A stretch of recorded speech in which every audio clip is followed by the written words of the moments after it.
இன்றைக்கி மதிய சாப்பாடு சமைக்கிறதுக்கு 12:30க்கே நான் வந்து வேலையை முடிச்சிட்டேன்னா பார்த்துக்கிடுங்களேன். எப்போதும் 12:30க்கு தான் கிச்சனை வந்து எட்டி பார்த்துட்டு ஐயையோ அவர் வர லேட் ஆகிட்டேன்னு வேகமாக சமைச்சிட்ருப்பேனா. ஆனால் இன்றைக்கி அப்படி கிடையாது. நான் 12:30க்கு எல்லா வேலையும் முடிச்சுட்டு இப்போ நான் சாப்பிட ரெடி ஆகிட்டேன்.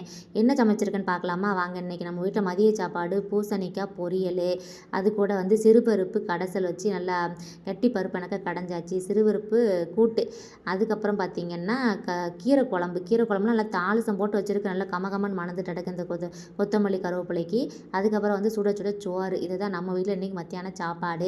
என்ன தான் வந்து சாப்பாடு வச்சாலும் என் பிள்ளைகளுக்கு இந்த கீரை எல்லாம் பிடிக்காது. நல்லா கெட்டியாக வச்சோம்னா எப்படி மிச்சம் வச்சுருவாங்க. இந்த மாதிரி தான் நல்லா கொஞ்சம் தண்ணியாக குழம்பு மாதிரி வச்சு பார்ப்பேன். நல்லா தான் இருக்குது. நீங்களும் ட்ரை பண்ணி பாருங்கள். நம்ம ஊர் கீரைலாம் ஒன்றும் கிடைக்கல. இந்த பாலக்கீரை தான் கிடச்சதா. அதை நான் நல்லா புளிகிலாம் போட்டு நம்ம ஊர் மெத்தட்லேயே வச்சுருவேன். எந்த கீரை கிடச்சாலும் நம்ம ஊர் கீரை மாதிரி தான் வைக்கிறது ஸ்டைல்லாம். நல்லா தான் இருக்கும். ட்ரை பண்ணி பாருங்கள். அதுவும் இந்த கடைசலில் போட்டிருக்க தாளிப்போட சேர்த்து ஊற்றினோம்னு வச்சுக்கோங்களேன், அருமையாக இருக்கும் பார்த்துக்கோங்க. இன்றைக்கி தான் சாப்பாடு. டேஸ்ட் எப்படி இருக்குன்னு சாப்பிட்டு சொல்லுதேன். அப்புறம் உங்கள் வீட்டில் என்ன சமையல் மத்தியானம்னு சொல்லிட்டு போங்க. அப்புறம் இந்த வீடியோலாம் பிடிச்சிருந்துச்சுன்னா பார்த்துக்கிட்டே இருக்காமல் ஒரு லைக்கை போட்டு நம்ம ஊர் பிள்ளைக்கு சப்போர்ட் பண்ணி விடுங்க.